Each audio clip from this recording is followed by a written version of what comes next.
bicarakan. Jadi pada intinya tadi yang sudah jelaskan, semoga kalian paham ya.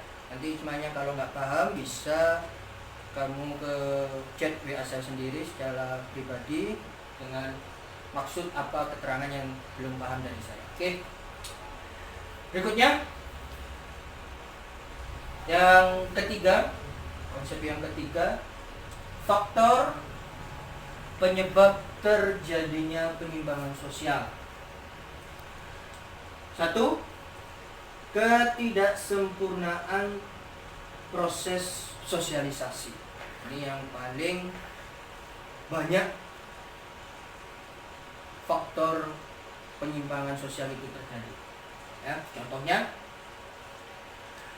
yang paling gampang atau yang sering kita jumpai, kurangnya kasih sayang orang tua atau keluarga yang sibuk mencari nafkah, sibuk bekerja terhadap anaknya, sehingga anak tersebut tidak bisa menyerap norma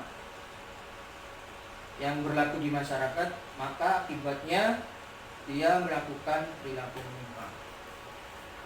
Banyak kita jumpai perilaku menyimpang bukan disebabkan karena pribadi, bukan disebabkan karena pergaulan, tapi karena pelampiasan. Di rumah dia kurang perhatian, kurang kasih sayang, sehingga dia untuk melampiaskan kurang kasih sayang di rumah, dia akhirnya tidak bisa menyerap norma-norma, tidak bisa mengerti norma-norma yang di masyarakat. Akhirnya dia melakukan penyimpang, dianggap baik, ternyata tidak sesuai dengan norma yang ada di masyarakat. Contoh, broken home, ya, rata-rata anak jalanan atau anak yang tinggal di jalan yang itu rata-rata banyak dari keluarga yang broken home atau kurang kasih sayang. Tidak sempurnanya proses sosialisasi. Oke. Faktor penyebab yang kedua, menganut subkebudayaan yang menyimpang. Di sini dimaksud yaitu karena adanya lingkungan dan pergaulan. Nah, ini contohnya, seseorang berperilaku menyimpang karena di lingkungannya sering dipertontonkan perilaku yang menyimpang juga, sehingga meniru dan mengulanginya sehingga dianggap hal yang biasa, tetapi tidak sesuai dengan norma yang berlaku di masyarakat. Jadi sudah bukan menjadi hal yang tabu dia melakukan penyimpangan, jadi hal yang biasa. Contoh, dia mencuri bukan dia karena kebutuhan lagi, tapi memang sudah dianggap sebagai profesi, sebagai pekerjaan. Nah, itu namanya subkebudayaan yang menyimpang. Biasanya faktor penyimpangan sosial ini lingkungan dan pergaulan. Contoh gampangnya gini, awalnya kamu tidak suka minum minuman keras, tapi kamu berteman dengan anak yang suka minum minuman keras. Karena seringnya kamu berinteraksi, bergaul, ya, akhirnya meniru, ikut, akhirnya mengulangi, dan minuman keras sudah hal yang tidak tabu lagi, yang tidak dianggap menyimpang. Itu sudah hal yang seperti biasa, ya, makanya dianggap menganut subkebudayaan yang kebudayaannya sudah salah. Oke. Faktor yang ketiga dari penyebab penyimpangan sosial, ikatan sosial yang menyimpang. Maksudnya saya beri tanda kurung, adanya rasa kekecewaan dan atau ketidakpuasan. Rasa kekecewaan atau ketidakpuasan. Contohnya, setiap daerah atau kelompok mempunyai norma dan tujuan yang berbeda-beda. Biasanya penyimpangan dipengaruhi perbedaan norma dan tujuan yang berbeda pula. Adanya rasa kecewa, kesenjangan sosial, kebutuhan ekonomi, sikap mental, ya, akan menimbulkan perilaku menyimpang. Misalnya ini berhubungan dengan faktor ekonomi, ya, faktor ekonomi. Contoh, kamu tidak puas pada pekerjaanmu, ya, tidak puas dengan pekerjaan. Kamu kemudian menyalahkan atasan lagi, menyalahkan yang lebih atas lagi, bahkan menyalahkan pemerintah. Nah, akhirnya kamu sudah rasa kecewa, ya. Akhirnya buat apa ada norma? Hancurkan normanya, maka dianggap menyimpang. Atau kesenjangan sosial, Pak. Sekarang tuh orang kaya semakin kaya. Orang yang miskin tambah miskin, Pak. Itu tidak adil dan bla bla bla.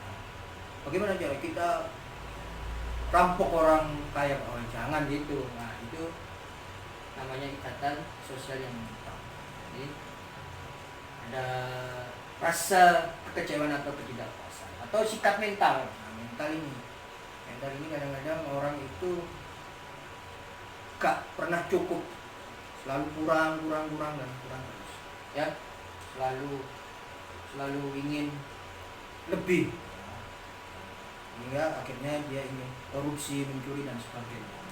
Atau memang mental yang jahat, atau memang dia kepingin melakukan penyimpangan itu.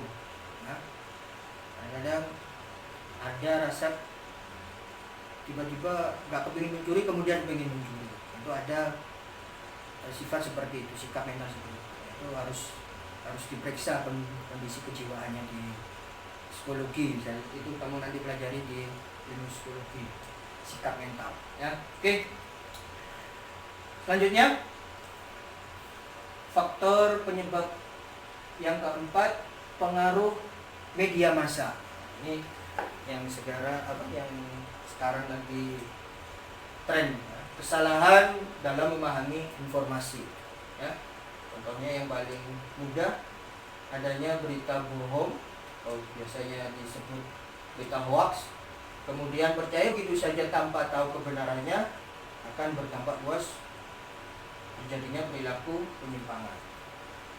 Contoh kasus yang kemarin adanya mahasiswa Papua, ya, katanya ada yang dibunuh dan seterusnya, ternyata beritanya hoax. Akhirnya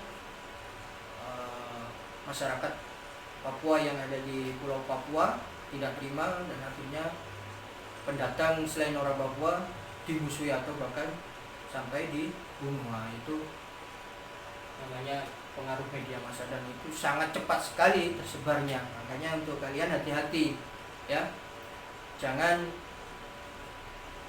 langsung percaya berita yang kamu dapatkan, harus dicari tahu kebenarannya supaya kamu tidak termasuk melakukan penyimpangan. Kamu menyebarkan berita yang salah pun itu sudah kategori menyimpang, ya. Makanya hati-hati, jangan langsung dapat informasi dari teman, dari grup, kemudian langsung di-sharekan lagi. Itu, ya, maka akan dampaknya semakin luas untuk melakukan penyimpangan. Baik.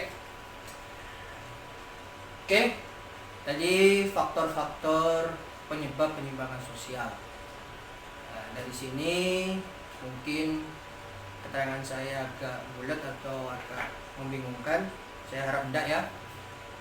Saya mencoba untuk ringkas kalimat saya supaya tidak bulat aja di situ, tidak muter-muter aja di situ. Oke, lanjut materi yang keempat. Konsep yang keempat yaitu kita akan membahas tentang bentuk-bentuk penyimpangan sosial. Bentuk-bentuk penyimpangan sosial.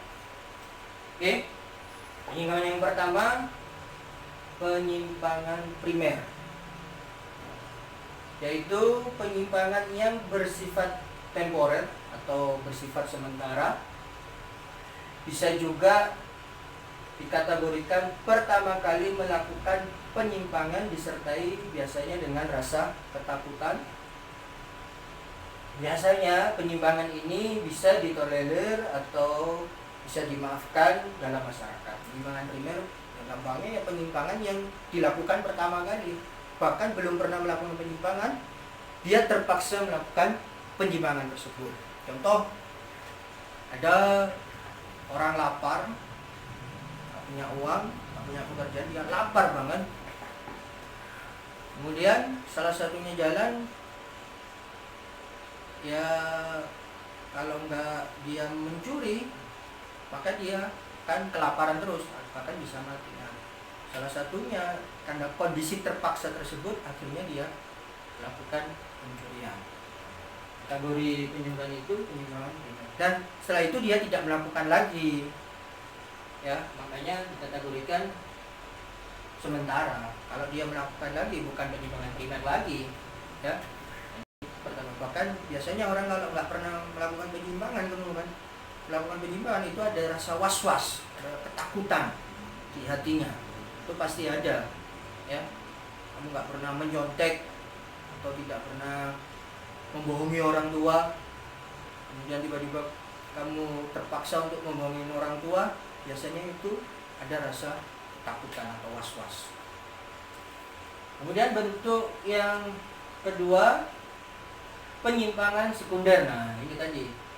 Kalau penyimpangan sekunder berarti penyimpangan yang secara nyata, jelas memperlihatkan perilaku menyimpang yang mengakibatkan keresahan dalam masyarakat. Biasanya disebut dengan istilah kejahatan atau kriminalitas. Jadi penyimpangan sekunder ya sudah penyimpangan yang nyata, yang jelas, ya. Ada sanksinya, ya, ada hukumannya. Ya, bisa dikatakan sebagai penyimpangan yang bersifat kejahatan atau kriminalitas. Ini sudah tidak ada rasa takut lagi, memang sudah direncanakan untuk dia menyimpang. Oke. Lanjut, bentuk yang kedua berikutnya, yang kedua. Semoga tidak bosan ya, tidak boring untuk lihat video ini ya. Dan tolong kuotanya harus penuh ya, jangan beli yang 1 giga ya, yang 4 giga. Nanti lihat videonya nyantet-nyantet ya, sendat-sendat nanti ya. Penyimpangan individual definition dan penyimpangan kolektif, group definition.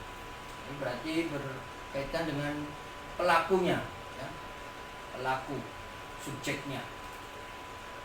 Penyimpangan yang dilakukan oleh satu orang atau adanya kelainan jiwa tadi ya, istilahnya psikopat ya, psikopat, istilahnya apa lagi ya, gangguan jiwa, atau adanya balas dendam dan adanya niat jahat.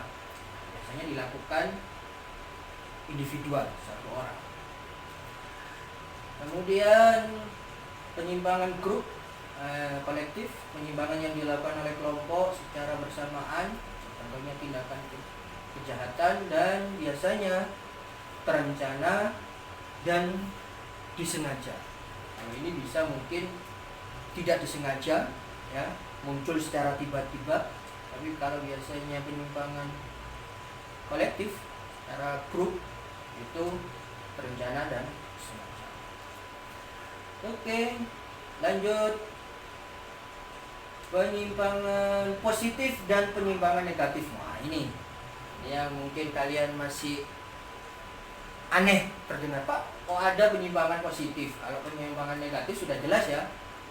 Penyimpangan negatif jika penyimpangan yang dilakukan mengakibatkan kerugian atau kerusakan bagi diri dan orang lain. Nah, ini penyimpangan negatif sudah tidak usah diperdebatkan lagi.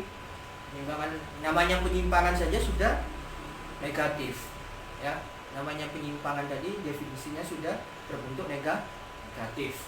Tapi dalam istilah sosiologi tidak ada penyimpangan selalu bersifat negatif. Apa? Yang namanya negatif pasti berpasangan dengan positif. Itu kenapa kita mempelajari di dalam pelajaran sosiologi itu materi penyimpangan sosial, ya.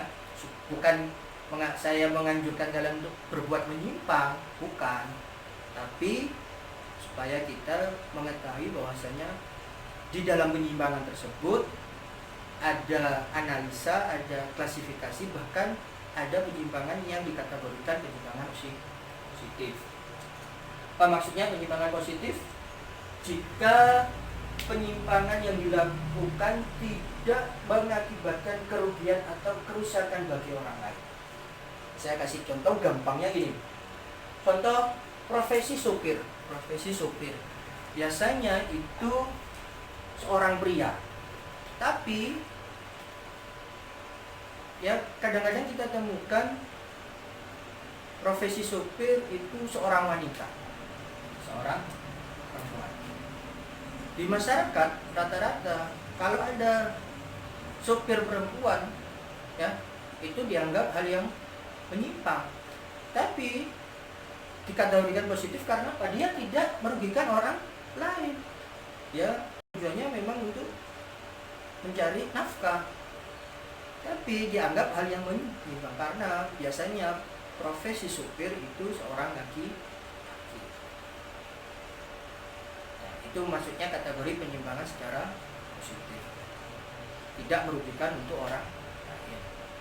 Contoh lagi seperti gini. Biasanya orang yang pintar make up, ya merias itu biasanya perempuan, ya perempuan. Tapi bisa kita temukan juga orang yang pintar make up juga ada seorang laki-laki. Nah, biasanya di masyarakat kita dianggap orang yang pintar merias seorang laki-laki itu menyimpang, karena rata-rata yang pintar merias itu harusnya seorang perempuan dan sebaliknya. Tapi kategori penyimpangan positif karena tidak merugikan orang lain. Paham ya? Tuh, itu perbedaan penyimpangan positif dan masih banyak contoh lainnya. Kalian bisa kembangkan sendiri, ya. Oke? Nah, ini kita sudah masuk ke teori. Mungkin ini agak membosankan ini. Ya, tapi jangan di skip ya, jangan dicepatkan, tetap ya. Ini satu rangkaian supaya jelas keterangan dari saya. Nanti takutnya kamu skip, ya kamu potong videonya, kemudian nggak tahu tentang teori-teori penyimpangan sosial, akhirnya mengatasnamakan pelajaran sosiologi saya boleh menyimpang. Nah, salah juga nanti saya sebagai guru nanti disalahkan nanti ya. Tolong jangan dipotong. Saya nanti ngasih 4 teori, ya, 4 teori. Banyak-banyak ya di buku kalian atau waktu kalian mengumpulkan tugas ada berapa kemarin? 6 atau 7, wah hebat anak-anak. Masih 7, tapi kasih keterangan enggak. Dan nanti mungkin ditanya apa ini maksudnya, nggak paham Pak, pokoknya saya tulis. Nah, ya nggak apa-apa. Yang penting kalian mengumpulkan dan tidak pernah berhenti belajar, ya. Walaupun di rumah atau dianggap liburan lah, tapi tetap belajar terus, ya. Minimal membaca dalam 1 hari 10 menit membaca, ya. Buku apapun jangan pernah lepas atau berhenti untuk membaca, ya. Oke. Teori yang pertama ini teorinya Edwin Sutherland. Edwin Sutherland, ya. Ini pasti orang Eropa, bukan orang Bulak Banteng ini, pasti orang Eropa, bukan orang Indonesia ya.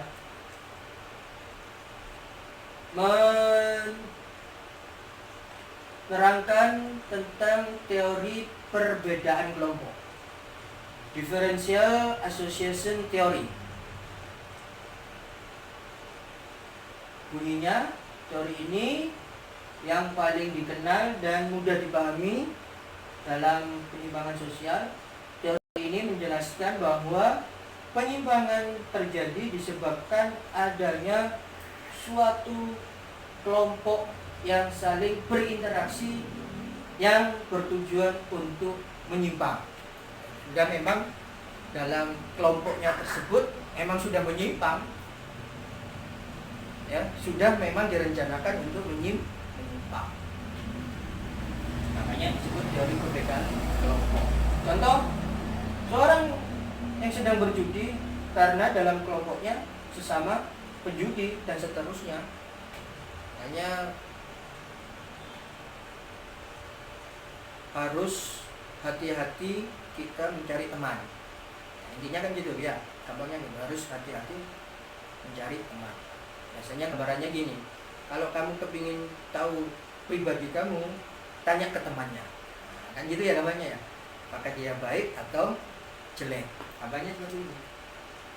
Kalau kamu berteman seorang peminum pemabuk, ya kamu pasti pemabuk atau dianggap pernah minum, gitu ya. Itu gampangnya teorinya seperti ini ya. Kalau kamu di situ di kelompok orang yang suka mencuri, ya kamu pasti dikaitkan dengan orang yang mencuri, walaupun kamu belum pernah melakukan mencuri, tapi sudah dianggap sebagai kelompok yang mencuri ya.